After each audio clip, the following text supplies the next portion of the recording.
काल आपण रघुवंशमच्या दुसऱ्या सर्गातल्या 53व्या श्लोकापर्यंत पाहिलेलं होतं. आता आपण आज 54व्या श्लोकापासून पुढे पाहूया.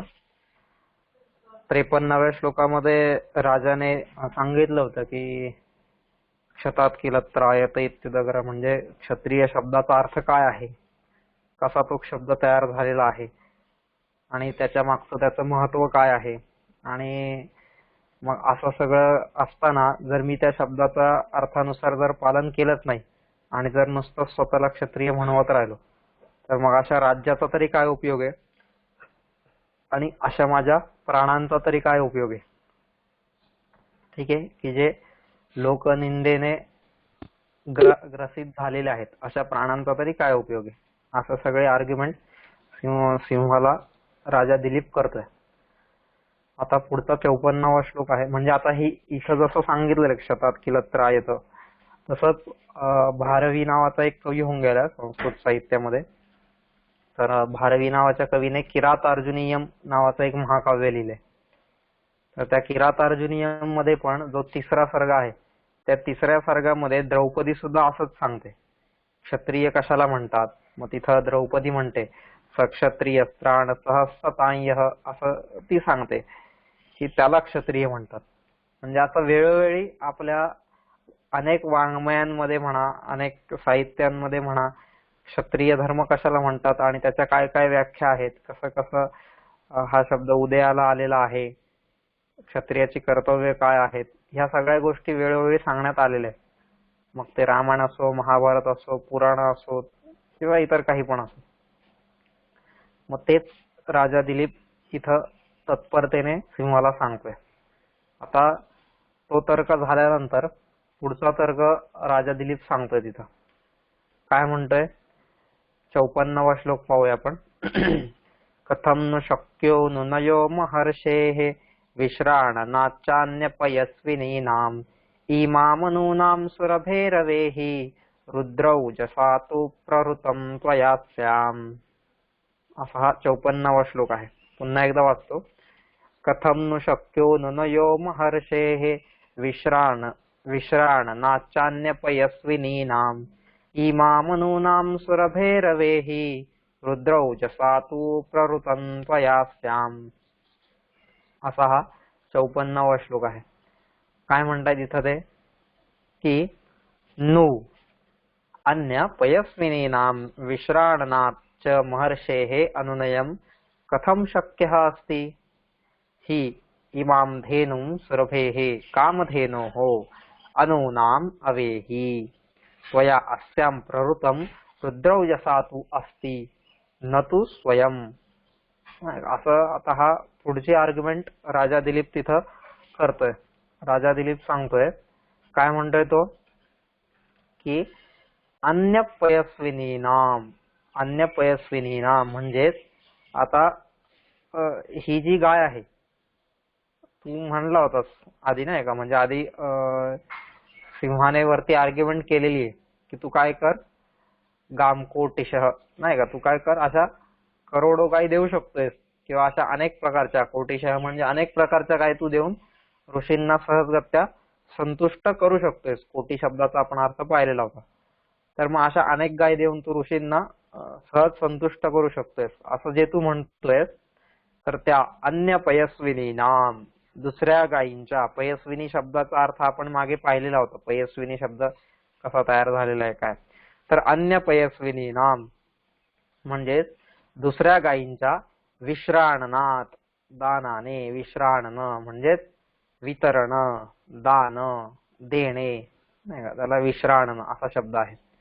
म्हणजेच दुसऱ्या गायींच्या दानाने महर्षेः, महर्षेः म्हणजेच आता महर्षी वशिष्ठ मुनींची, वशिष्ठ ऋषींची, अनुनयः, अनुनयः म्हणजेच अनुनाम, अन्युनाम. आता अनुनयः म्हणजेच त्यांची क्रोध शांती करणे, त्यांचा राग शांत करणे, त्यांचा अनुनय स्वीकारणे नाही का असं. तर आता दुसऱ्या गायींच्या दानाने वशिष्ठ मुनींचा राग शांत करणे कथम नु शक्य, कसं काय बरं शक्य आहे.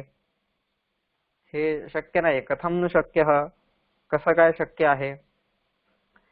इमाम सुरभेः अनूनाम अवेही. इमाम सुरभेः अनूनाम अवेही म्हणजेच इमाम सुरभेः म्हणजे ही जी गाय आहे, ही जी समोर तू नंदिनी नावाची गाय पाहतोय, जिच्यावरती तू आता बसलेला आहेस, तर ती गाय कामधेनूपेक्षा मुळीच कमी नाहीये. अनुनाम नाही का, अनुनाम म्हणजेच अजिबात कमी नाहीये. तर तिच्यापेक्षा अजिबात कमी अशी ही नाहीये असं तू जाण. अवेही हे तू जाण. ही गाय कामधेनूपेक्षा मुळीच कमी नाहीये असं तू जाण. इमाम सुरभेः अनुनाम अवेही. तू श्लोकामध्ये तू असा शब्द आलेला आहे. तू म्हणजे आणि. आणि त्वया अस्याम प्रवृत्तम. तू शब्दाचे तसे वेगवेगळे अर्थ होतात. इथं आपण आणि या अर्थाने त्याला घेऊया. त्वया अस्याम प्रवृत्तम म्हणजे तू हिच्यावर, तू जी हिच्यावरती झडप घातलीयस नाही का. त्वया अस्याम प्रवृत्तम. प्रवृत्तम म्हणजे आता तू तिला पकडलेला आहेस किंवा झडप घातलेली आहेस किंवा तिला तू स्वतःच्या प्रहाराने खाली दाबून ठेवलेला आहेस नाही का. अशी जी तू हिच्यावरती झडप घातलेली आहेस. त्वया अस्याम प्रवृत्तम. त्वया म्हणजे तू, तुझ्याद्वारे, अस्याम म्हणजे हिच्यावरती, प्रवृत्तम म्हणजे झडप घातलेली आहे किंवा हिच्यावरती तू बळजबरीने नियंत्रण मिळवलेलं आहेस. तर ते कशामुळे, ती झडप कशामुळे तू घालू शकलायस किंवा ते नियंत्रण कशामुळे मिळवू शकलायस, तर रुद्रौजसा. रुद्रौजसा, रुद्र म्हणजेच शंकर आणि औजसा म्हणजेच शंकराच्या ओजामुळे, शंकराच्या सामर्थ्यामुळे, शंकराच्या प्रभावामुळे नाही का. की हे जे सगळं आहे हे सगळं तू करू शकलायस हे फक्त आणि फक्त त्या शंकराच्या प्रभावामुळे तू ह्या गायीवरती झडप घालू शकलायस असं तो सांगतो या श्लोकामध्ये. आता पुढचा जो तर्क आहे ठीक आहे, तो काय म्हणतोय की तू म्हटला होतास तसंच दुसऱ्या गायी देऊन महर्षींचा क्रोध मला कसा काय शांत करता येईल. वशिष्ठ ऋषींचा क्रोध कसा काय शांत करता येणार. कारण ही धेनू, ही जी गाय आहे ही कामधेनूपेक्षा काडी मात्र सुद्धा, किंचित सुद्धा, थोडी सुद्धा, अंश मात्र सुद्धा कामधेनूपेक्षा कमी नाहीये. अगदी कामधेनू सारखीच आहे. हे तू जाण, हे तू समज. आणि तुला जरी हिच्यावरती झडप घालता आली तरी सुद्धा ही झडप घालणं कशामुळे शक्य झालंय, फक्त आणि फक्त शंकरांच्या प्रभावामुळं. शंकराचा प्रभाव नसता तर हे तू करू शकला नसतोस. आता हे जे सगळं तो इथं सांगतोय नाही का, म्हणजे राजा दिलीप हा ह्याला जे म्हणतोय, कोणाला, सिंहाला जे म्हणतोय, तर सिंहाला हे जे म्हणत आहे हे वरच्या याचं उत्तर आहे. ठीक आहे, जे जे तर्क सिंहाने केलेले आहेत त्या एकेका तर्काचं बरोबर उत्तर देत राजा इथं चाललेला आहे. कारण वरती आपण आता थोडस वरती जाऊन जेव्हा पाहू आपण, तर कितवा श्लोक होता तो, 49वा श्लोक आहे. त्या 49व्या श्लोकामध्ये म्हटलेलं आहे सिंहाने, सिंह राजाला म्हणतो, काय म्हणतोय, अथैक धेनोरपराध चंडात गुरु कृशानुप्रतिमाद्विभेशी शक्योस्य मन्योर्भवता विनेतुम गाः कोटिश स्पर्शयता घटोग्निः. नाही का, तो राजाला म्हणतोय काय की तू अशा प्रकारच्या कोटिशः म्हणजे करोड, म्हणजे आता 1 कोटी हा शब्द पण असेल तिथं किंवा कोटी शब्दाचा अर्थ वेगवेगळ्या प्रकारच्या, तर अशा वेगवेगळ्या प्रकारच्या मोठ्या कासेच्या अशा तू गायी दे किंवा करोड गायी दे. आणि त्या करोड गायी देऊन या एका गायीच्या बदल्यात एवढ्या गायी मिळाल्यामुळे तू सहज त्या ऋषींना सुद्धा संतुष्ट करू शकशील नाही का. असं तो इथं म्हणतोय की शक्योस्य मन्युः विनेतुम नाही का, त्यांचा गुरूंचा राग घालवणं हे तुला सहज शक्य आहे. ह्याच्यात अशक्य काय असं काही नाहीये. त्यामुळे तू सहजगत्या ही गोष्ट करूच शकतोय असं सिंहाने राजाला सांगितलेलं होतं. आणि म्हणून आता राजा इथं सिंहाला विचारतोय की तू जे हे म्हणतोय ते कसं काय बरं शक्य आहे. कधीच शक्य नाही. कथम नु शक्य नाही का, कथम नु शक्य, ही गोष्ट कशी काय बरं शक्य आहे. तर ही मला तरी अजिबात शक्य वाटतच नाहीये की दुसऱ्या गायी देऊन, हिच्या बदल्यामध्ये दुसऱ्या गायी देऊन वशिष्ठ ऋषींचा क्रोध शांत करता येईल. कसा काय शांत करता येणार आहे? कारण ही जी गाय आहे, ही गाय कोणती आहे? ही कामधेनू सारखीच आहे. कामधेनूपेक्षा काडी मात्र सुद्धा, थोडी सुद्धा ही अजिबात कमी नाहीये. इमाम अनुनाम सुरभे रवे ही, नाही का? ही जी आहे ही गाय तू सुरभी आहे असंच जाण. सुरभी म्हणजेच आता कामधेनू, कामधेनूसाठी तो शब्द वापरलेला आहे सुरभी, नाही का? कारण ती देवांकडे होती ना कामधेनू, देवांची गाय आहे म्हणून सुरभी. सुर म्हणजे देव. आता अशी ही जी सुरभी आहे, तर या सुरभीप्रमाणेच तू या नंदिनीला सुद्धा जाण, असं तिथं ते म्हणतायत. राजा सिंहाला म्हणताय. असं का बरं म्हणताय?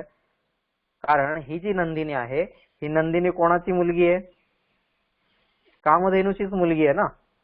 जसं सुरुवातीला पहिल्या सर्गामध्ये आपण पाहिलं की वशिष्ठ ऋषी म्हटले होते की ती आता कामधेनू सध्या इथं नाहीये, पण मग तिची जी मुलगी आहे, तिची जी कन्या आहे, तिची तू पूजा अर्चा करू शकतोयस, तिची उपासना करू शकतोयस, तिची भक्ती करू शकतोयस आणि तिला प्रसन्न घेऊन सुद्धा तू पुत्रप्राप्ती करू शकतोस.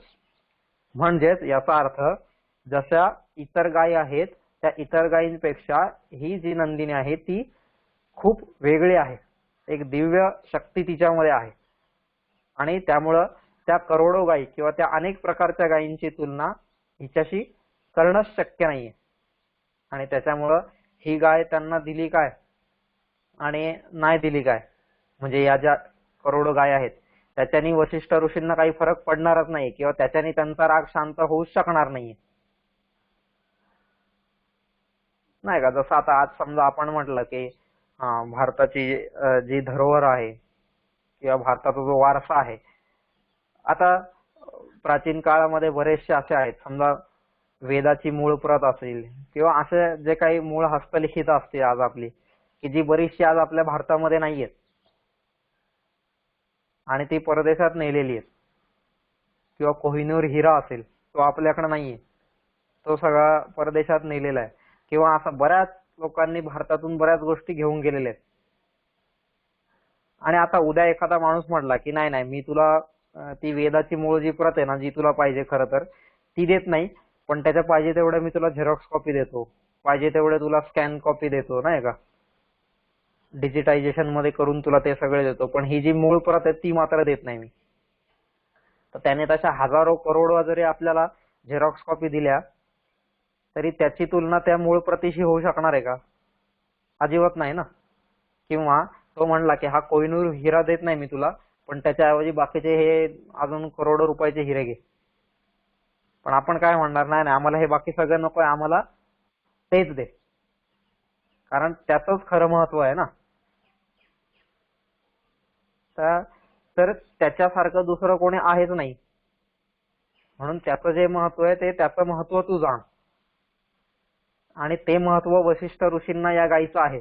त्याच्यामुळे या गायीच्या बदल्यात मी हजारो गायी दिल्या, करोडो गायी दिल्या, अनेक प्रकारच्या गायी दिल्या, तरी सुद्धा त्यांचा राग मला शांत करता येणार नाही. त्याचं कारण हे की कितीही झालं तरी तीच गाय त्यांना परत दिली पाहिजे, कारण तीच गाय ही कशी आहे, त्यांच्या होमाचं साधन आहे वगैरे वगैरे. आपण हे सगळं मागे पाहिलेलं होतं, नाही का? की वशिष्ठ ऋषींच्या होमाचं साधन असलेली नंदिनी गाय वगैरे वगैरे अशी वेगवेगळी विशेषणं आपण पाहिलेली आहेत तिच्या बाबतीतली. मग तशी ही गाय आहे, ही कोणती सामान्य गाय नाहीये, ही तू गोष्ट समज. तसं तर कोणतीच गाय सामान्य नसतेच, नाही का? म्हणून गायीला आपल्या इकडे देवता मानलेलं आहे, गायीची आपण पूजा करतो. कारण का? तिचे आपल्यावरती अनंत उपकार आहेत, म्हणून आपण तिची पूजा करत असतो. पण त्या गायींमध्ये पण ही जी गाय आहे ही मात्र काहीतरी अतुल्य गाय आहे, वेगळीच गाय आहे. आणि त्यामुळं हिची तुलना तू इतर गायींशी करू नकोस. ही सुद्धा त्या कामधेनूपेक्षा अजिबात कमी नाहीये. कामधेनू म्हणजे काय? ही कामना पूर्ण करणारी, इच्छा पूर्ण करणारी अशी गाय. मग अशी जी गाय आहे त्या गायीची तुलना इतर गायींशी होऊ शकत नाही, कारण ही सुद्धा कामधेनू या गायीचीच पुत्री आहे. तिचं नाव नंदिनी आहे. ठीक आहे. त्याच्यामुळं ही गाय म्हणजे हिच्या बदल्यात दुसऱ्या गाय देऊन ऋषींचा राग शांत करणं हे कसं काय बरं शक्य आहे? अजिबात शक्य नाहीये असं तो राजा त्याला म्हणतोय. आणि पुढे काय म्हणतोय राजा की तू त्वया अस्याम प्रवृतम रुद्रौजसा, आणि तू जी हिच्यावरती झडप घातलीयस ती कशामुळे घातलेली आहेस? तर ही झडप तू घातलीयस ही फक्त आणि फक्त केवळ शंकराच्या प्रभावामुळे घातली आहेस. शंकराचा जर तुझ्यावरती प्रभाव नसता ना तर ही गाय तुझ्या तावडीत सापडली पण नसती. नाही त्या गायीने तुला समोर उभं पण केलं नसतं, तिथल्या तिथं भस्म केलं असतं तुला. किंवा ती गाय काय किंवा मी काय, माझ्या तावडीतून तू सापडला नसतंस, म्हणजे सुटला नसतास माझ्या तावडीतून सुद्धा. हे फक्त आणि फक्त शंकराचा प्रभाव तुझ्यावरती आहे म्हणून तू ही गोष्ट करू शकलायस. तो जर वरद हस्ता एकदा तुझ्या डोक्यावरून निघाला ना आणि मग तू ये बरं, मग आपण दोघं एका लेवलचे होऊ ना. आणि मग त्यावेळेस मात्र तू माझ्याकडून अजिबात वाचू शकत नाही. पण हे आता जे तू त्या गायीवरती चढलेला आहेस, त्या गायीवरती जे उभा आहेस, फक्त आणि फक्त शंकराच्या प्रभावामुळे. नाहीतर ह्या गायीनी पण तुला अजिबात उभं केलं नसतं समोर. त्या गायीनीच आधी तुझा विनाश केला असता. आणि मग माझे बाण तर तुझ्यावरती चाललेच असते नक्कीच. आणि ज्यावेळेस मी बाण चालवेल त्यावेळेस तुझी काय तिथं समोर मग टिकाव धरणार आहेस का तू? अजिबात नाही. म्हणजे हे सगळं कशामुळे होतंय?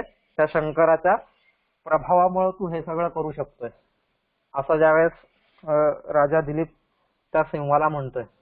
शंकराच्या प्रभावामुळे म्हणजे कसं, एक छान असा श्लोक आहे मस्त. एकदा काय होतं, एकदा भगवान शंकर, विष्णू, ब्रह्मा, आता हे कसे नाही का प्रत्येकाचं एक फ्रेंड सर्कल असतं ना.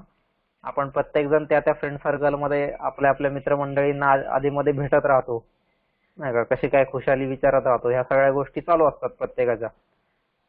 तर तसंच आता हे तिघं पण एकदम बेस्ट फ्रेंड, विष्णू, शंकर आणि ब्रह्मा. तर मग असं एक दिवस झालं आणि सगळ्यांनी चला भेटूया, बरेच दिवस झाले आपण भेटलो नाहीये. अच्छा अच्छा, मग कुठे भेटायचं? चालेल, मग चला आता ह्या वेळेस, गेल्या वेळेस काय विष्णूकडे भेटलो होतो, त्याच्या आधी ब्रह्माकडे भेटलो होतो, चला आता ह्या वेळेस आपण शंकराकडे भेटूया, शिवाच्या इथं भेटूया. मग चालले, मग सगळे आले इकडं कैलास पर्वतावरती. आणि आता आले म्हणल्यावरती जो तो आपापलं वाहन घेऊनच येतोय. तसंच वाहन घेऊन आल्यानंतर विष्णू सुद्धा त्यांचं जे वाहन होतं गरुड, त्या गरुडावरती बसून आले. आणि गरुडावरती बसून आल्यानंतर तिथं आले. आता त्यांच्या भेटीगाठी झाल्या, गप्पा सुरू झाल्या, असे बसले होते. विष्णू गरुडावरती होते, तिकडे नंदीवरती भगवान शंकर होते. गळ्यामध्ये त्यांचा नाग होता नाही का, जो साप असतो त्यांच्या गळ्यामध्ये, सर्प, तो नाग सुद्धा गळ्यामध्ये होता तसंच. आणि असे गप्पा वगैरे सगळ्या चाललेल्या असताना तो नाग काय करत होता, तो नाग आहे ना, तो विष्णूचं वाहन आहे गरुड, त्या गरुडावरती असा फुटकार टाकत होता, की त्याला असा हिणवत होता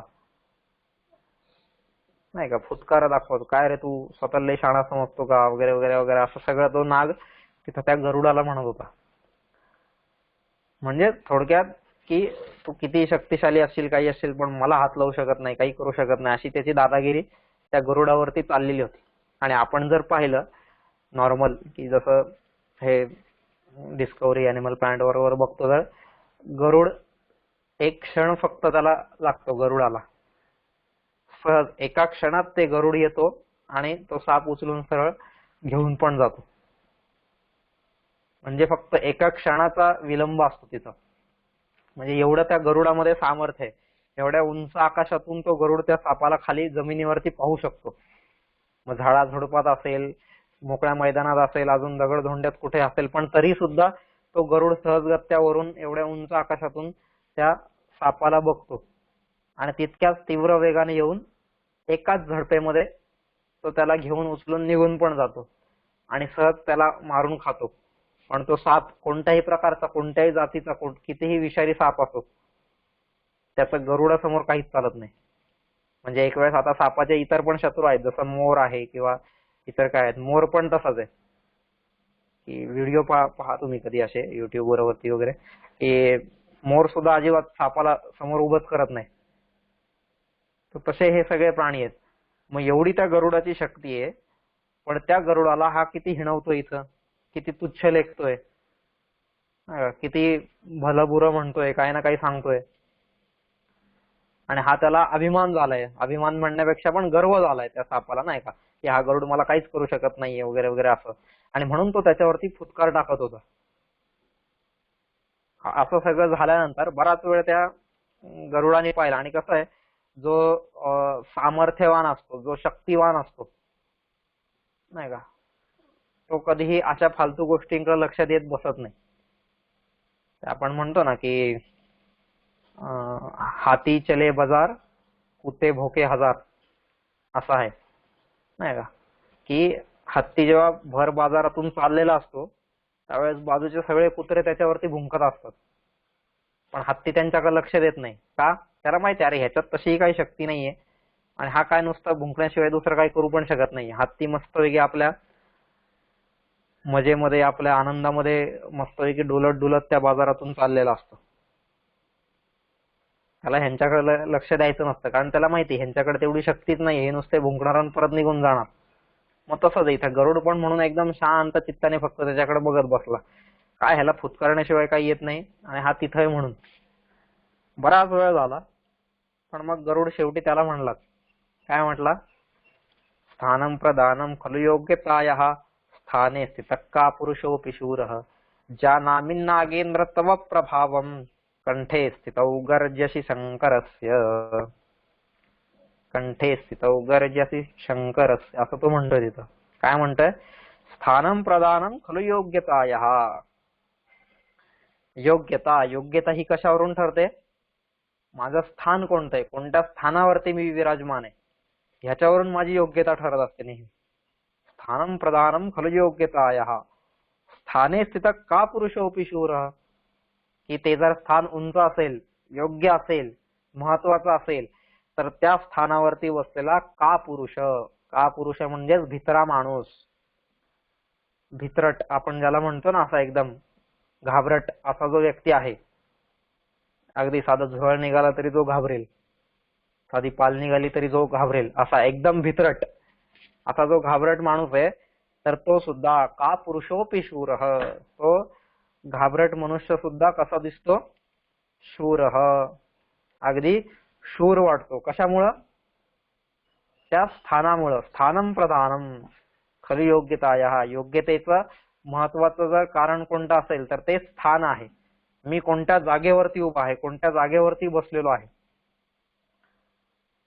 नाही का. आज मी समजा एखादा साधा सामान्य माणूस आहे, आज मला कोणी कुत्र पण विचारणार नाही, पण तेच समजा उद्या इलेक्शन लढून मी एकदम पंतप्रधान झालो, तर अचानक माझ्याकडे किती पॉवर्स येतील. आता ही काय सगळी माझी शक्ती आहे का? ही माझी शक्ती नाहीये, ही त्या पदाची शक्ती आहे, ही त्या स्थानाची शक्ती आहे, ज्या पदावरती मी विराजमान आहे, नाही का. कालपर्यंत समजा मी एखादा IAS झालेलो आहे, IAS चा रिझल्ट लागलाय, सगळं झालंय, पण अजून माझ्या हातात काहीच पॉवर नाहीये ना. जसे इतर सामान्य कारकून असतात तसाच मी पण एक शिकलेला कारकूनच आहे त्यावेळेस पण. पण आज ज्यावेळेस माझी पोस्टिंग एखाद्या डिस्ट्रिक्ट कलेक्टर म्हणून होते आणि ज्यावेळेस मी तो पदभार स्वीकारतो, तर नाही का, तो पदभार स्वीकारण्याच्या काही वेळ आधी मी काय होतो, एक सामान्य नागरिक होतो, पण तो पदभार स्वीकारल्यानंतर जणू काय अख्ख्या त्या जिल्ह्याचा राजा झालो ना मी. तर हे कशाचं आहे महत्व, त्या स्थानाचं महत्व आहे. उद्या परत एकदा त्या स्थानावरून मला बाहेर काढलं, त्या पदावरून खाली ओढलं का मग कोणी कुत्र पण विचारत नाही, नाही का. जोपर्यंत मी गावचा सरपंच असतो तोपर्यंत प्रत्येक जण येऊन मला नमस्कार करत असतो,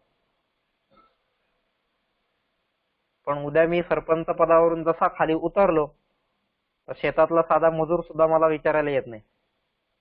म्हणजे हे काय, ही माझ्यातली शक्ती आहे का? नाही, ही त्या स्थानाची शक्ती आहे, ही त्या पदाची शक्ती आहे, किंवा ज्याच्यामुळे मी आहे ही त्याची शक्ती आहे, नाही का. आज हे डोळ्यांनी बघतो, ध्वनी परिसतो, कानी पदी चालतो, जिव्हेने रस चाखितो, मधुरही वाचे आम्ही बोलतो, हाताने बहुसाल काम करीतो विश्रांती ही घ्यावया, घेतो झोप सुखे फिरून उठतो ही ईश्वराची दया. नाही का, माझ्या जीवनात ह्या सगळ्या कृती मी ज्या करतोय त्या कशामुळे करतोय? त्या स्थानामुळं. नाही का, या हृदयामध्ये जो भगवंत बसलेला आहे, तिथं जो विराजमान आहे, त्याच्यामुळे मी ह्या सगळ्या गोष्टी करू शकतोय. त्यांनी जर एकदा त्याचं हे स्थान सोडलं तर 4 जणांच्या खांद्यावरूनच जायला लागतंय ना मला, मग काहीच करू शकत नाही मी. हे स्थान, त्या स्थानाचं महत्व आहे की माझ्या जीवनामध्ये कोणाचं स्थान आहे आणि त्याच्यामुळे मी आहे. आणि ही गोष्ट जोपर्यंत आपण विसरणार ना, तोपर्यंत आपण सुद्धा त्या असुरांमध्येच आपली गणना होणार, असुरांमध्येच आपली पण मोजणी होणार. कारण प्रत्येक असुरांचं हेच झालेलं आहे की आपल्या जीवनातलं भगवंताचं स्थानच ते लोक विसरलेले आहेत, की ज्याच्यामुळे मी एवढं सगळं आहे. आज आपण सांगतो सगळं की हा 1 लोटा घेतला होता आणि 1 लोटा घेऊन मुंबई सारख्या शहरात आलो आणि आज एवढं मोठं एम्पायर उभं केलेलं आहे मी, एवढी मोठी कंपनी उभी केलेली आहे, एवढा मोठा कारभार उभा केलेला आहे. मग हे सगळं कोणामुळे झालं? माझ्यामुळे झालं. पण त्यावेळेस जो माझ्या आतमध्ये स्थान, त्या स्थानावरती जो बसलेला आहे, त्या पदावरती जो बसलेला आहे, त्याला मी विसरूनच गेलो. तर तसं होता कामा नये की स्थानम प्रदानम खलु योग्यताया. आज योग्यता, ज्या योग्यतेवर ते मी आहे ती कोणामुळे तरी आहे, नाही का, हे माणसाने अजिबात विसरता कामा नये. नाही तर उद्या थोडे 4 पैसे खिशात आले, नाही का, 4 लोकांनी वाहवा केली, 4 लोकांनी स्तुती केली की मग हा एकदम हरभऱ्याच्या झाडावर चढतो आणि बस सगळं मीच केलेलं आहे, माझ्याशिवाय दुसरं हे कोणी करूच शकत नाही, माझ्याशिवाय दुसरं कोणी तर असं करूच शकलं नसतं. हे सगळं मी मी मी मी इति मे मे कुर्वाणम असं जे आहे ना का, की प्रत्येक ह्याच्यामध्ये मग तो मी मी मी, तिथं तो भगवंताला विसरूनच जातो की ज्याचं स्थान माझ्या जीवनामध्ये महत्वाचं आहे. नाही का, एक असं सुभाषित आहे की अशनम मे वशनम मे जाया मे बंधुवर्गो मे इति मे मे कुर्वाणम कालवृको हंती पुरुषाजम. ही अशनम मे वशनम मे म्हणजे नाही का, अन्न माझं आहे, वसनम मे कपडे माझे आहेत, अशनम मे वशनम मे किंवा मी कमावलेलं आहे, माझ्यामुळं सगळं आहे. जाया मे बायको सुद्धा माझ्यामुळं आहे. बंधू वर्गो मे सगळे बंधू बांधव सुद्धा कोणामुळे जगतायत? माझ्यामुळेच जगतायत. जाया मे बंधू वर्गो मे इति मे मे कुर्वाणम. अशा प्रकारे मीच मीच मीच असं म्हणणारा, माझ्यामुळेच असं म्हणणारा, कालवृक हंती पुरुषाजम, अशा म्हणणाऱ्या पुरुषाजम, पुरुषरूपी बोकडाला कालरूपी लांडगा खाऊन घेतो, असं त्या सुभाषितात सांगितलेलं आहे. की सारखा मे मे मे मे, नाही का, बोकड काय करतं?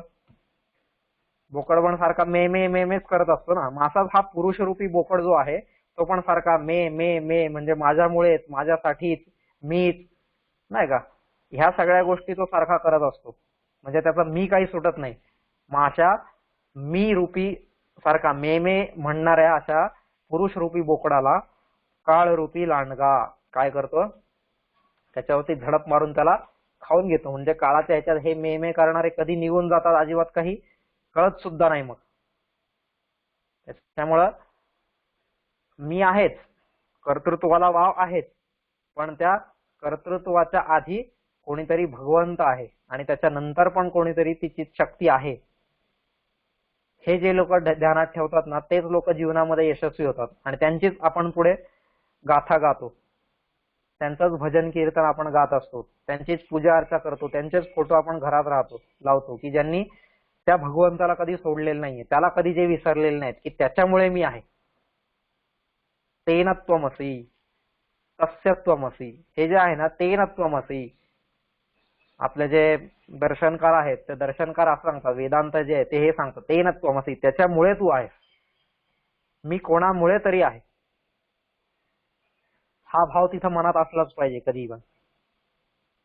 आणि तेच राजा दिलीप इथं त्या सिंहाला सांगतोय की हे जे सगळं तू करतोयस ना, आज त्या तू गायीवरती जे आक्रमण करू शकलेलं आहेस, त्या गायीला तू नियंत्रणामध्ये ठेवू शकलेला आहेस, हे सगळं कोणामुळे करतोयस तू? फक्त आणि फक्त त्या रुद्रौजसा शंकराच्या प्रभावामुळे. शंकराचा प्रभाव जर नसता ना तर तू ही गोष्ट करू शकला नसता. म्हणजे तो गरुड जे तिथं सांगतोय त्या सापाला त्या गोष्टीमधल्या की स्थानं प्रदानं खरं योग्यता ह्या स्थाने स्थित का पुरुषोपी शूर. त्या स्थानावरती जर माणूस बसला ना तर तो किती भितरा माणूस जरी असला तरी तो शूरच वाटतो त्यावेळेस. का? कारण तो त्या स्थानावरती बसलेला आहे. त्याला कोणीही हात लावू शकत नाही. नाही का? एखादा समजा आपण पाहिलं एखादा राष्ट्रपती एखाद्या राष्ट्राचा, तसं पाहिलं तर त्याची काही शक्ती आहे का? एकदम असा बारीक किरकोळ, उंची त्याची धड 5 फूट पण नाहीये, असा एखादा राष्ट्रपती असतो. पण त्या राष्ट्रपतीच्या केसाला पण धक्का लावण्याची कोणाची हिंमत असते का? अजिबात नाही. का? कारण तो अशा पदावरती विराजमान आहे की त्या पदामुळे त्याला किंमत आहे. उद्या त्या पदावरून तो खाली उतरला तर कोणीही सहज येऊन टपली मारून जाईल त्याला. हे त्या पदाचं महत्व आहे. मग तसंच इथं तो गरुड त्या सापाला सांगतोय, जानामी नागेंद्र तव प्रभावम.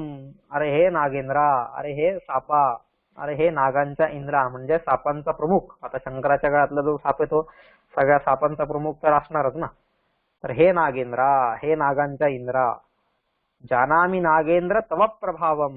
हे नागेंद्रा, मी तुझा प्रभाव जाणतोय. तुझ्यात काही एक शक्ती नाहीये, काहीच नाहीये, तुझा प्रभाव काहीच नाहीये. पण कंठे स्थितौ गर्जसी शंकरस्य. सध्या तू काय आहेस? शंकराच्या गळ्यामध्ये बसलेला आहेस आणि त्याच्यामुळे एवढ्या गर्जना करतोयस, त्याच्यामुळे एवढ्या वल्गना करतोयस, त्याच्यामुळे तुला एवढा माज चढलाय, मस्ती आलीये, नाही का? एकदा तू तिथून शंकराच्या गळ्यातून खाली उतर बरं, एका घासाचा पण नाही राहणार तू माझ्या. पण आता तू सगळं फक्त आणि फक्त तिथं शंकराच्या गळ्यात बसलायस ना, म्हणून तू एवढ्या वल्गना करू शकतोयस, एवढ्या गर्जना करू शकतोयस, एवढा फुटकारू शकतोयस माझ्यावरती. ही तुझी सगळी मस्ती आहे ती शंकराच्या प्रभावामुळे. त्याच्या गळ्यामध्ये आहेस तू म्हणून तुझी ही मस्ती आहे. एकदा तिथून खाली उतर, मग बघ काय गत होते तुझी, नाही का? हे स्थानाचं महत्व आहे. त्या स्थानावरून जर एकदा खाली उतरला ना मग कोणीही विचारत नाही आपल्याला. आणि ते सगळं स्थान कोणामुळे मला माझ्या जीवनामध्ये? फक्त आणि फक्त भगवंतामुळे. ही ईश्वराची दया. त्यामुळे माझ्या हृदयातलं त्याचं स्थान समजलं पाहिजे, माझ्या जीवनातलं त्याचं स्थान समजलं पाहिजे. जर मी त्याला विसरलो तर मात्र जसं आपण म्हणलं, कालवृको हंती पुरुषाजम, काळरूपी लांडगा सहज आपल्यासारख्या पुरुषरूपी बोकडाला खाऊन घेणार आहे. त्यामुळे त्याला विसरता कामा नये. पांडवांनी काय केलं नेमकं? पांडवांनी नेमकं त्यालाच जवळ धरलेलं होतं. त्याला ते अजिबात विसरले नाहीत, कधीच नाही. दुर्योधन मागायला आलेला आहे आणि अर्जुन पण मागायला आलेला आहे. त्यावेळेस दुर्योधनाने मागण्याच्या आधीच अर्जुनाने मागितलं आणि काय म्हटला? मला निशस्त्र केशव पाहिजे, जो युद्धामध्ये अजिबात एकही शस्त्र उचलणार नाहीये, पण तरी मला तूच पाहिजे केशव, तुझी नारायणी सेवा नकोय, सेना नकोय मला. आणि त्याच वेळेस दुर्योधन नारायणी सेना घेऊन तिथून निघून गेला. नारायणाला त्यांनी सोडलं. तर माझ्या जीवनामध्ये मी कोणाला किती स्थान देतोय हे महत्वाचं आहे. त्याच्यावरून माझ्या जीवनामध्ये जय पराजय, सफलता विफलता ह्या सगळ्या गोष्टी ठरत जाणार आहेत. त्याच्यामुळं हा दिलीप राजा इथं सांगतोय की तू हे सगळं करू शकलायस हे फक्त आणि फक्त त्या शंकराच्या ओजामुळं, ओजसा, शंकराच्या प्रभावामुळं. नाहीतर तू सुद्धा अजिबात या गायीसमोर किंवा माझ्यासमोर टिकूच शकला नसता, नाही का? परत एकदा श्लोकाचा अर्थ सांगतो. तसेच दुसऱ्या गायी देऊन महर्षींचा क्रोध शांत करता येणार का? शक्यच नाहीये. कारण ही गाय सुद्धा कामधेनूपेक्षा अजिबात सुद्धा, काडी मात्र सुद्धा कमी नाहीये. आणि तुला जरी हिच्यावरती झडप घालता आली तरी सुद्धा ती कशामुळं? फक्त आणि फक्त भगवान शंकरांच्या प्रभावामुळं, नाही का? कारण त्यांचा सेवक आहेस तू, त्यांनी तुझी इथं नेमणूक केलेली आहे. मग त्यांचा वरद हस्त तुझ्यावरती आहेच, त्यांचं वरदान आहे तुला, आणि त्याच्यामुळे तू ही सगळी गोष्ट करू शकलायस. ते जर नसतं तर मात्र तू ह्याच्यातलं काही एक करू शकला नसतास. असं इथं म्हणतोय. म्हणजे बघा राजा दिलीप सुद्धा किती तितक्याच स्ट्रॉंग आर्ग्युमेंट सिंहाला देतोय. बरोबर तोडीस तोड असं उत्तर तो सिंहाला देतोय तिथं. ठीक आहे. म्हणजे ज्या माणसाला आपलं ध्येय प्राप्त करायचंय मग तो अशा प्रकारचे वेगवेगळे तर्क लावून काही करून तो त्या ध्येयापर्यंत पोहोचतोच. तर हा प्रगमनशील ध्येयवाद जो आहे तो इथून आपल्याला दिसतोय. गीतेचा जो प्रगमनशील ध्येयवाद आहे ना, एकेका टप्प्याटप्प्याने माझ्या ध्येयापर्यंत पोहोचणं, तसंच ती एक एक आर्ग्युमेंट करत करत हा राजा दिलीप त्याच्या ध्येयापर्यंत पोहोचतोय, गायीच्या रक्षणापर्यंत पोहोचतोय नाही का. पुढचा श्लोक जो आहे 55वा श्लोक, सेयम स्वदेहार्पण निष्क्रयेण न्याय्या मया मोचयितुं भवत्तः न पारणास्याद् विहता तवैवं भवेद लुप्तश्च मुनेः क्रियार्थः. परत एकदा वाचतो. सेयम स्वदेहार्पण निष्क्रयेण न्याय्या मया मोचयितुं भवत्तः न पारणास्याद् विहता तवैवं भवेद लुप्तश्च मुनेः क्रियार्थः. असा हा 55वा श्लोक आहे. काय म्हणतात त्याच्यामध्ये 55व्या श्लोकामध्ये,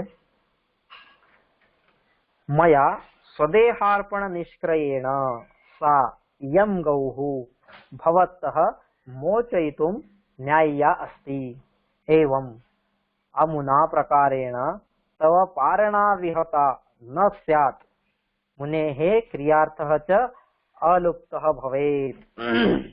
किती सुंदर मार्ग काढलाय त्यांनी नाही का. किती सुंदर प्रकारे तो आता सांगतोय. काय म्हणतोय तो, सेयम सा यम, म्हणून ही जी गाय आहे, सा यम, सा म्हणजे ही ती ती जी गाय आहे, कोणती गाय, नंदिनी. सा यम स्वदेहार्पण निष्क्रयेण, ही गाय आपल्या देहाचे मोल देऊन, स्वदेह अर्पण निष्क्रयेण, निष्क्रयेण म्हणजे त्याचं मोल देऊन.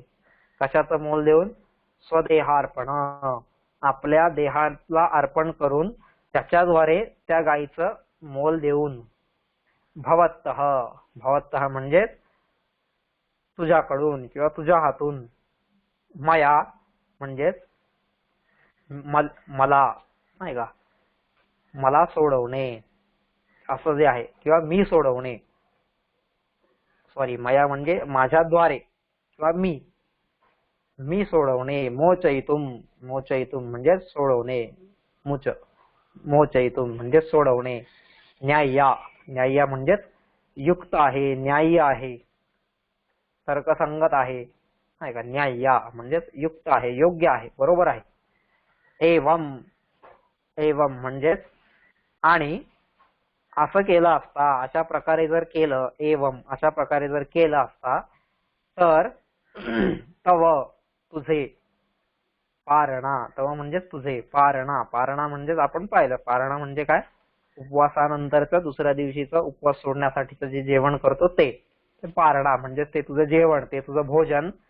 न विहतास्यात, ते तुझं भोजन सुद्धा काय होणार नाही, न विहतास्यात, ते तुझं भोजन सुद्धा सुटणार नाही, अंतरणार नाही, त्याच्यामध्ये अंतर पडणार नाही नाही का. न विहतास्यात, ते भोजन अजिबात अंतरणार नाही, अजिबात सुटणार नाही. च, आणि, च म्हणजे आणि, मुने हे, क्रियार्थ, मुनींच्या होमादी क्रिया, मुनींच्या ज्या होमादी क्रिया आहेत त्या सुद्धा काय होतील, अलुप्त भवेत, लुप्त होणार नाहीत, त्यांचा लोप पावणार नाही, त्या क्रिया सुद्धा बंद पडणार नाहीत. असा एक मार्ग आता राजा दिलीप तिथं सांगतोय. काय म्हणतोय तो, की म्हणून या गायीला मी आपल्या देहाचे मोल देऊन तुझ्या हातून सोडवणे हेच युक्त आहे, हेच योग्य आहे. आणि असे केले म्हणजे तुझे भोजनही अंतरणार नाही, म्हणजे जो तुझा पारणा आहे तो तुझा पारणा पण राखला जाईल आणि मुनीच्या होमादी क्रियांचाही लोप होणार नाही. आणि हे जे वशिष्ठ मुनी आहेत त्यांचं जे रोज होम हवन इत्यादी सगळ्या क्रिया आहेत त्या सगळ्या या गायीमुळेच चाललेल्या होत्या ना, नंदिनी गायीमुळेच चाललेल्या होत्या, कारण त्यांच्याकडे तेवढी एकच गाय होती. मग त्या क्रियांचा सुद्धा अजिबात लोप होणार नाही. म्हणजे बघा किती आता छान त्याने आयडिया ह्याला सांगितलेले आहे, सिंहाला. काय म्हणतोय की ह्या गायीच्या बदल्यात तू मला खा. तुला काय सांगितलेलं होतं भगवान शंकरांनी की जो प्राणी इथं येईल त्या प्राण्याला तू खा, बरोबर. आता एका वेळेस तू एकच प्राणी खाणार, दोघांना तर काही खाणार नाहीये. मग त्या गायीच्या ऐवजी तू मला खा. ठीक आहे, तुला तुझं पोटच भरायचंय ना, मग त्या गायीला खाल्ल्यावरती सुद्धा तुझं पोट भरणारच आहे आणि मला खाल्ल्यावरती सुद्धा तुझं पोट भरणारच आहे. तर मग तिला खाण्याच्या ऐवजी तू मलाच खा आणि मग मी आपल्या देहाचं मोल देऊन त्या गायीला तुझ्या हातून सहजगत्या सोडवू शकेल आणि ती गाय पुन्हा वशिष्ठ ऋषींकडे निघून जाईल. आणि ती गाय वशिष्ठ ऋषींकडे पोहोचली म्हणजे काय होईल, म्हणजेच ह्याच्यातून काय होईल, दोन गोष्टी साध्य होतील. एकतर मला खाल्ल्याने तुझा जो पारणा आहे तो पारणा राखला जाईल. ठीक आहे, त्याच्यामध्ये अजिबात खंड पडणार नाही, नाही का, तुला उपवास जास्त घडणार नाही. हा पहिला मला मारून खाल्ल्याचा. आणि त्या गायीला सोडल्याचा दुसरा परिणाम काय होईल की वशिष्ठ ऋषी जे आहेत त्या वशिष्ठ ऋषींचा जो होम हवन आदी सगळ्या ज्या त्यांच्या क्रिया आहेत ज्या कोणामुळे चाललेल्या होत्या, फक्त आणि फक्त या गायीमुळे चाललेल्या होत्या, नाही का. तिचं जे दूध जे काय असेल पंचगव्य ज्याला आपण सगळ्या गोष्टी म्हणूया, त्या सगळ्यांमुळं चाललेलं होतं. तर मग ही गायी परत त्यांच्याकडे गेली म्हणजे त्या सगळ्या त्यांच्या क्रियाही सुरू राहतील, इथं तुझं पोटही भरलं जाईल आणि माझा जो क्षत्रिय धर्म आहे की क्षत्रिय धर्मामध्ये वेळ प्रसंगी स्वतःचे प्राण गेले तरी चालतील, पण ज्याचं रक्षण करण्याची जबाबदारी घेतलेली आहे त्याचं रक्षण मात्र केलंच पाहिजे. तर हा क्षत्रिय धर्म सुद्धा पूर्ण होईल. म्हणजे प्रत्येक बाजूनी हा उपाय हा योग्यच आहे. म्हणजे तुझ्या दृष्टीने पण, माझ्या दृष्टीने पण, गायीच्या दृष्टीने पण आणि वशिष्ठ ऋषींच्या दृष्टीने पण हा उपाय सर्वथा योग्य आहे ना. कारण मी समजा गेलो तर माझ्या जागी दुसऱ्या कोणाला आपण राज्यावरती बसवूच शकतोय. आणि जसं आपण पहिल्या सर्गामध्ये पाहिलेलं होतं की ज्यावेळेस तो राजा दिलीप आणि सुदक्षिणा वशिष्ठ ऋषींच्या आश्रमाकडे निघालेले आहेत त्यांच्या राज्यातून, त्यावेळेस त्यांनी राज्याची सगळी घडी व्यवस्थित तो बसवून आलेला आहे. प्रत्येकाला आपापली जबाबदारी देऊन आलेला आहे. प्रत्येक मंत्र्याला, सेनापतीला, राज्यातले इतर जे काही सेवक असतील सगळ्या अधिकाऱ्यांना, कारभाऱ्यांना व्यवस्थित जबाबदारी राज्याची सोपवून मगच तो इथं आलेला आहे. त्याच्यामुळं हा इथं गेला जरी तरी काय तिकडं राज्याचं खूप मोठं नुकसान होणार आहे अशातला काही भाग नाहीये. आणि मग पुढे नंतर वशिष्ठ ऋषी असतील किंवा इतर कोणी तिथले हेड असतील ते सगळे लोक मिळून निर्णय घेतील आणि राज्याला वारस देतील, पुढचा कोणीतरी राजा उभा करतील तिथं, नाही का. जसं मला इतर पण राण्या होत्यात, मग त्यांची कोणी मुलं असतील काही असतील त्यांना कोणालाही राजा करता येईल. त्याच्यामुळे मी जिवंत राहणं हे तितकं आवश्यक नाहीये, पण मात्र ही गाय जिवंत राहणं हे त्या दृष्टीने आवश्यक आहे. आणि दुसरी गोष्ट म्हणजे जे आपण पाहिलं की नाही का, ते लोक जे जगत होते यशसे विजिगीषूणाम योगेनांते तनुत्यजम, हे जे सगळं आपण बघायचो आधी पहिल्या सर्गामध्ये पाहिलेले यशसे विजिगीषूणाम, ते सगळे कशासाठी जगायचे होते, एकदम नेहमी विजिगीषू वृत्तीने जगत होते. विजिगीषू म्हणजे जिंकण्याच्या वृत्तीने. आणि ती जिंकण्याची वृत्ती आणि सोबत कशी होती, यशसे, यशाने जिंकण्याच्या वृत्तीने, यशाद्वारे, कपट करून नाही, नाही का, एखाद्याच्या पाठीत सुरा भुकसून नाही, तर कीर्तीने, ज्याची कीर्ती सहजगत्या गायली जाऊ शकेल अशा कीर्तीसाठी हे सगळे लोक जगणारे होते. आणि मग इथं हा जर असं आपण उपाय केला तर माझी कीर्ती पण टिकून राहील, माझा क्षत्रिय धर्माला सुद्धा कलंक लागणार नाही, माझ्या जीवनाला सुद्धा कलंक लागणार नाही, मी माझं कर्तव्य व्यवस्थित पार पाडलेलं आहे असं सुद्धा होईल. ती जी गाय आहे, जी गाय एवढ्या जसं आपण कालच्या त्या वरच्या श्लोकामध्ये पाहिलं ना की ती गाय कशा प्रकारे राजाकडे बघत होती. काय बरं तिथं म्हटलेलं होतं की कातराक्षा धेन्वा तदध्यासित कातराक्षा 52वा श्लोक जो आहे त्या 52व्या श्लोकामध्ये सांगितलेलं आहे की धेन्वा तदध्यासित कातराक्षा, अगदी कातर अक्षा म्हणजे अगदी भीतीने जिची नजर, भीतीने जिची दृष्टी कातरलेली आहे अशा नजरेने ती गाय फक्त आणि फक्त आता मदती करता माझ्याकडे पाहत होती. मग त्यावेळेस तिचं रक्षण करणं हे माझं परम कर्तव्य आहे, कारण त्यावेळेस ती फक्त आणि फक्त मला शरण आलेली आणि शरण आलेल्याचं रक्षण करणं हा खरा क्षत्रिय धर्म आहे. आणि असं जर केलं मी तर काय होईल, तर खऱ्या अर्थानं ती गाय माझ्यावरती सुद्धा आनंदित होईल की मी तिची उपासना केली, मी तिची भक्ती केली म्हणून. नाहीतर कातराक्ष असं कातरलेल्या नजरेने जर पाहायला लागला माणूस तर कशी गत होते समोरच्याची हे कधी प्रत्येकाने अनुभवलेलं असेल नाही का, की हताश होऊन निराश होऊन अगदी भीतीने घाबरून जाऊन त्या संकटासमोर ज्यावेळेस असहाय्य माणूस बनलेला असतो त्यावेळेस त्याची काय स्थिती होते.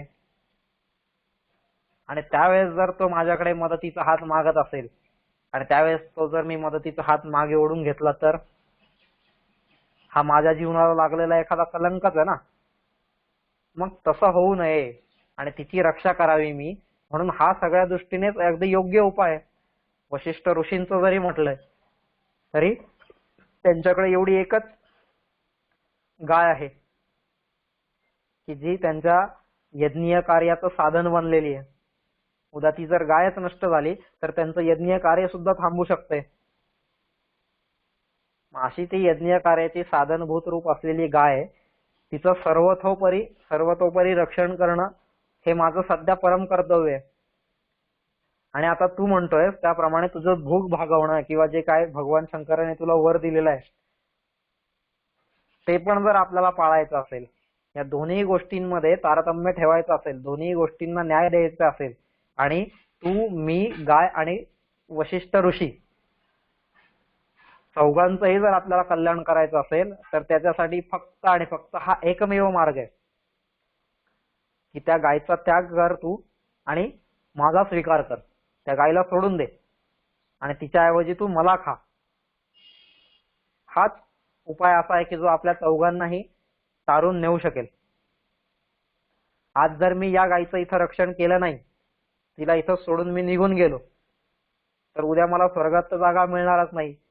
लोक माझी छीथू करतीलच, लोकनिंदा ही माझ्या वाट्याला येणारच आहे, लोकापवाद हा माझ्या वाट्याला येणारच आहे.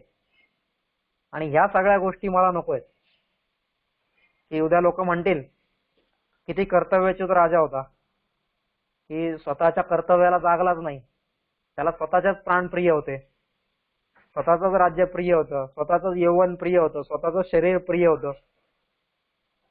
आणि याला एवढं स्वतःच सगळं प्रिय होतं तर मग हा त्या गायीला घेऊनच गेला कशाला. जर तिचा सांभाळ करता येतच नाहीये तर नेऊच नाही ना. जर तिचा सांभाळ करण्याची शक्ती माझ्यामध्ये असेल तरच मी ती जबाबदारी घ्यावी, नाहीतर घेऊच नाही. तुला कोणी सांगितलं होतं का? ज्यावेळेस वशिष्ठ ऋषी तुला म्हटले की अशी तू गाय घेऊन जा, मग त्यावेळेस तू म्हणायला पाहिजे होतं ना, अहो नाही हो पण आता एवढी कामधेनूची मुलगी आहे वगैरे वगैरे आणि एवढ्या मोठ्या गायीचा मी सांभाळ करू शकणार नाहीये, त्यापेक्षा दुसरं काहीतरी सांगा मला, असं तू काहीतरी म्हणायला पाहिजे होतं त्यावेळेस. पण आता जर तू तिला घेऊन आलेला आहेस तर आता प्राण जरी गेले तुझे तरी चालतील, पण तिचं रक्षण करणं ही तुझी जबाबदारी आहे नाही का. मग ही जशी गोष्ट आहे, मग ही गोष्ट जर साध्य करायची असेल आपल्याला तर काय करावं लागेल, तर त्याच्यासाठीचा हा एकमेव उपाय आहे की तू मला खा. आणि मला खाल्ल्यानंतर काय होईल, माझं हे जे स्थूल देह आहे, हे जे समोर जे शरीर दिसतंय माझं हाडा मांसाने बनलेलं मातीचं जे शरीर आहे ते शरीर नष्ट होईल. पण जे आपण बघतो रोज ना की मरावे परी कीर्तिरूपी उरावे, पण ते कीर्तिरूपी शरीर जे माझं आहे ते कीर्तिरूपी शरीर मात्र कायम तसंच राहील. त्याच्यावरती मात्र डाग येणार नाही, त्याच्यावरती मात्र कलंक येणार नाही. आणि हे शरीर तसं पण नश्वरच आहे. आज तू नाही खाल्लंस तरी उद्या मी मरणारच नंतर कधीतरी. मग त्याच्यापेक्षा अशा प्रसंगी जर मी माझे प्राण दिले तर दुसऱ्याच्या रक्षणासाठी, तर आपोआपच ह्या जीवनातून लोकांना प्रेरणा मिळेल.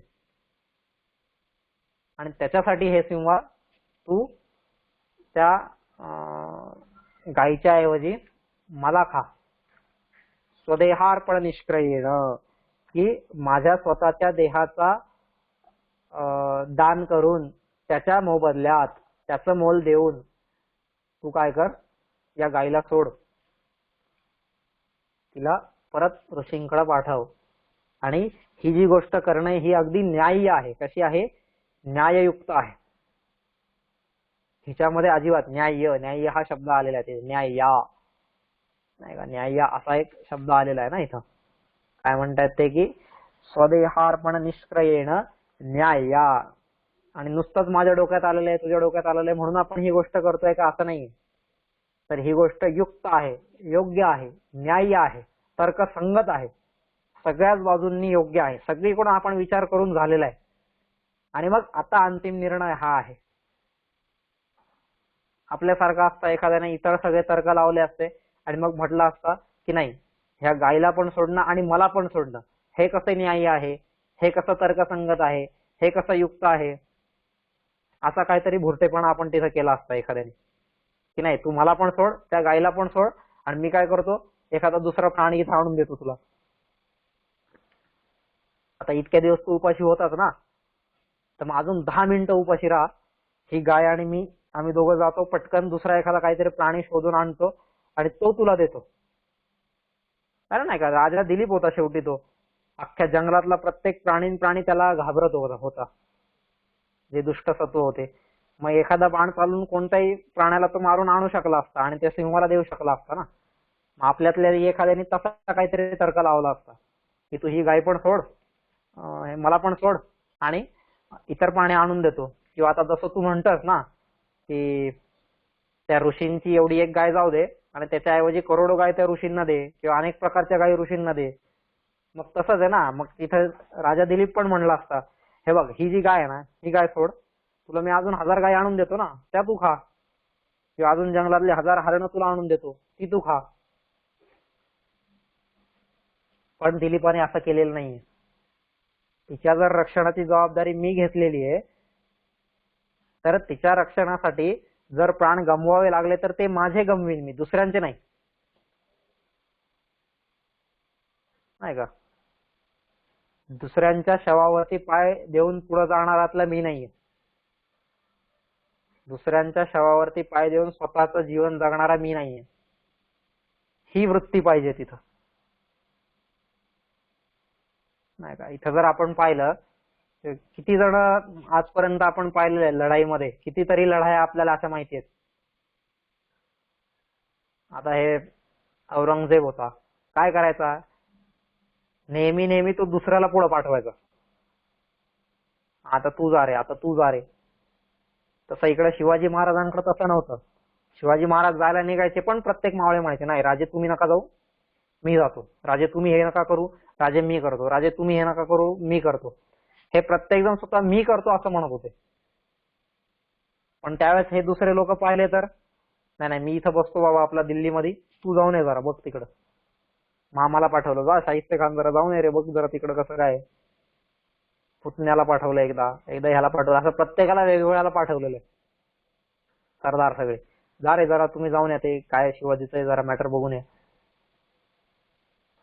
म्हणजे हे दुसऱ्याच्या शवावरती पाय देऊन मोठे होणारे लोक आहेत. पण राजा दिलीप तसा नव्हता.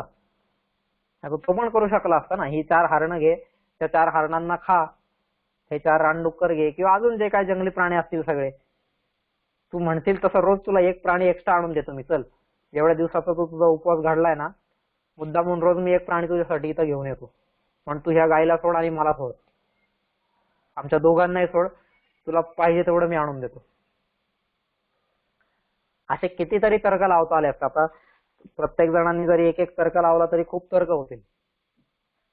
पण राजा दिलीप हा तसा नव्हता.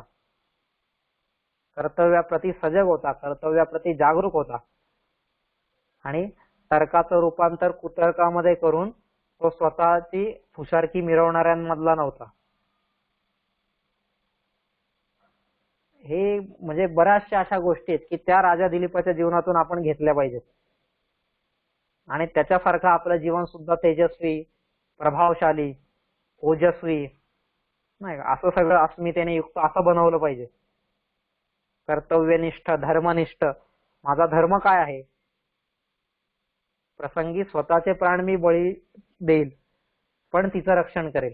आणि तिचं रक्षण करण्यासाठी दुसऱ्यांचे प्राण घेणं हे योग्य नाहीये. म्हणजे एकाचं रक्षण केलं, पण कसं केलं? दुसऱ्याला मारून. अरे मग याला काय अर्थ आहे का? तिचं रक्षण करायचं मग स्वतःचं प्राण दे ना. आणि हीच गोष्ट नेमकी राजा दिलीपाने इथं केलेली आहे. तो तेच सिंहाला म्हणतोय. नाहीतर इतर असे बरेचसे तर्क त्याला देता आले असते, पण त्यातला एकही तर्क त्याने दिलेला नाही. कारण का? कारण हे माझं कर्तव्य आहे. आणि कर्तव्यापासून पाळणाऱ्यांमधला तो नव्हता. आपल्यासारखा एखादा असता, म्हटला असता मरू दे तिकडे, गाय गेली तर गेली, जाऊ दे, नाही का, सर सलामत तो पकडी 50. उद्या नाही का, एवढं स्वर्गात जातोय मी, स्वर्गातल्या देवांना मी नेहमी मदत करतोय, एवढ्या सगळ्या गोष्टी करतोय, मग त्यांना म्हणाल अजून एखादी काम देण्यासारखी दुसरी कोणती गाय असेल तर ती द्या मला, आणि ती आणून नंतर मी ह्या ऋषींना देतो. म्हणजे ऋषी पण खुश, मी पण खुश, आणि सिंह पण खुश, सगळे आनंदी आनंद. जाऊ दे बा, ती गाय घेऊन टाक तुला. असं असं पण त्याला करता आलं असतं ना. अजून बरेचसे मार्ग असते त्याच्यासमोर. असं आपण विचार जर करायला गेलो तर बरेचसे मार्ग होते की जो नेहमी देवांना मदत करतोय युद्धामध्ये, त्याला देवांनी एवढीशी एक गाय दिली नसती का? दुसरी तशी काही कामधेनूसारखी म्हणा किंवा अजून काही सहजगत्या दिली असती ना. किंवा अजून तसं काही निर्माण करता आलं असतं, कोणाकडून तसा काही वर मिळवता आला असता. कारण त्यांनी आजपर्यंत अनेकांवरती असे उपकार केलेले होते. बरेच जण त्याचे ऋणी होते. मग त्यांचं ऋण फेडण्यासाठी त्याने असं काहीतरी मागितलं नसतं का सगळ्या देवांकडे की करा बाबा एवढी मदत मला? आणि देव काय नाही म्हटले असते का त्याला? ज्याच्यामुळे त्यांचं अस्तित्व आहे. हा युद्धामध्ये मदत करायला गेला नसता तर त्यांचं अस्तित्वच नसतं राहिलं. आज सगळ्या स्वर्गावरती राक्षसांचं राज्य असतं. मग त्या स्वर्गावरती राजा दिलीपाचे किती मोठे उपकार आहेत. मग स्वर्गाने असं काही त्याच्यासाठी केलं नसतं का? किंवा इतरही अशा अजून तर्क सांगता येतील तिथं आपल्याला. पण त्या सगळ्याच्या भानगडीत ह्याला पडायचंच नव्हतं. कारण ते सगळे मार्ग त्याच्या कर्तव्याच्या मार्गापासून त्याला दूर घेऊन जाणारे होते. आणि आता हा एकमेव मार्ग असा उरलेला होता की जो त्याच्या कर्तव्य पथावरती होता. त्याला आपल्या कर्तव्याकडे घेऊन जाणारा होता, त्याला आपल्या ध्येयाकडे घेऊन जाणारा होता. म्हणून त्याने हा मार्ग स्वीकारला. आणि म्हणून तो राजा दिलीपाला म्हणतोय की तू या गायीला सोड आणि तिच्याऐवजी मला खा. आणि मला खाल्ल्यानंतर तुझा पारणा पण टिकून राहील. म्हणजे ते तुझं जे उपवासानंतर जेवणाचं जे व्रत आहे ते सुद्धा मोडणार नाही. आणि इथं जे मुनींचा जो होमादी क्रियांसाठी असलेले जी गायरूप साधन आहे ती त्यांना परत मिळाली तर त्यांचं पण यज्ञयागादी सगळ्या ज्या क्रिया आहेत त्या अजिबात बंद पडणार नाहीत. म्हणजे सर्व दृष्टींनी राजा दिलीपाने तिथं विचार केलेला आहे आधी. आणि मग त्याने हा तर्क तिथं मांडलेला आहे. आधी सिंहाचं सगळं बोलणं ऐकून घेतलेलं आहे आणि मग सिंहाला अशी एक एक उत्तरं दिलेली आहेत. आणि आता ह्या तर्कांना काय परत तोड देणार आपण पुढं? ह्याच्या पुढं परत काय सांगणार आहे? असा एक एक तर्क इथं राजा दिलीप प्रत्येक श्लोकामध्ये देतोय, नाही का. जसा वरती पाहिला आपण क्षतात केला त्रायत इत्युदग्र, क्षत्रास्य शब्दो भुवनेश्वरूढ वगैरे वगैरे, हा एक तर्क आहे. तसाच इथं स्वयं स्वदेहार्पण निष्क्रयेण वगैरे वगैरे हा जो सगळा तर्क आहे, तर या प्रत्येक तर्काला आपण दुसरं उत्तर देऊ शकत नाहीये काही. आणि समोरच्याला ती गोष्ट मानावीच लागणार आहे. म्हणजेच याचा अर्थ काय आहे की मला माझी बुद्धी पण तितकीच डेव्हलप करायची. नुसती माझ्याकडे शारीरिक शक्ती असून, शस्त्रास्त्रांची शक्ती असून, राज्यातली संपत्ती असून, इतर सगळं राज्य माझ्या मागे उभं असून चालणार नाही. वेळप्रसंगी मला माझी ती बुद्धी पण वापरावी लागेल धर्माच्या कार्यासाठी. मला तितकी माझ्यामध्ये तर्कशुद्धता पण आणावी लागेल, तर मी धर्माचं कार्य करू शकतोय. जर तर्काविनाच मी धर्माचं कार्य करायला लागलो तर त्या धर्माचं कधी अधर्मामध्ये रूपांतर होईल हे सांगताच येणार नाही. त्या श्रद्धेचं कधी अश्रद्धेमध्ये रूपांतर होईल हे सांगताच येणार नाही. म्हणून असा तर्कयुक्त तर्कशुद्ध अशी बुद्धी मी डेव्हलप केली पाहिजे. हे आपल्याला या राजा दिलीपाच्या चरित्रातून कळतंय. त्यांनी जर असे तर्क लावले नसते तर, त्यांनी जर अशी बुद्धी लावली नसती तिथं, तर तो म्हणणार नाही नाही आता माझी बुद्धी जाऊ दे रे, माझा भाव सगळा समजून घे ना सिंहा तू, नाही का, माझ्या भावना पोहोचल्यात का नाही तुझ्यापर्यंत, तेवढा तर समज जरा तू मला काही. पण असा विचार त्याने केलेला नाहीये. तिथं तर्कशुद्ध तर्कतेने तो आपली गोष्ट त्या सिंहासमोर ठेवतोय आणि त्याला तसं करण्यास भाग पाडतोय, नाही का. असे हे सगळे एक एक तर्क आहेत की त्याच्यासमोर काहीच बोलू शकणार नाही आपण. म्हणजे ही गोष्ट पण आपण नकळत त्या राजा दिलीपाकडून शिकली पाहिजे की मला त्याच्यासाठी माझी बुद्धी डेव्हलप केली पाहिजे, नाही का. एवढी सगळी शास्त्र सगळी त्यांनी वाचलेली आहेत, ती काही नुसते लोणचं घालायला नव्हती वाचली, तर ती वाचलेली जी सगळी शास्त्र आहेत त्या शास्त्रांचा उपयोग त्यांनी आज इथं केलेला आहे आणि आपल्या तर्कयुक्त बुद्धीने तो सिंहाला शांत करतोय, नाही का, आणि आपल्या ध्येयापर्यंत स्वतःला पोहोचवण्यास मदत करतोय. आपण सुद्धा असं सगळं हे सगळे वेगवेगळे जे गुण आहेत ते गुण आपल्या जीवनामध्ये आणण्याचा प्रयत्न केला पाहिजे. तर खऱ्या अर्थाने हे रघुवंशमचा अभ्यास आहे म्हणा किंवा कालिदासाचा अभ्यास आहे म्हणा किंवा आपल्या संस्कृतीचा अभ्यास आहे म्हणा, अशी उत्तुंग चरित्र असलेली आपली संस्कृती होती. आणि मग त्यांच्यातले हे जे गुण आहेत ते गुण मला माझ्या जीवनात आणण्यासाठी प्रयत्न केला पाहिजे, तर खऱ्या अर्थानं हा माझा अभ्यास यशस्वी झाला असं म्हणता येईल. त्यातला एक जरी गुण आला तरी सुद्धा त्याच्यासाठी आपण सगळे प्रयत्न करूया, नाही का. बाकीचा मग अभ्यास हा होतच राहणार आहे, बाकी सगळ्या गोष्टी आपण वाचतच राहणार आहेत. ठीक आहे, तर असा हा 55वा श्लोक झालेला आहे. उद्या आपण 56व्या श्लोकापासून पुढे पाहूया.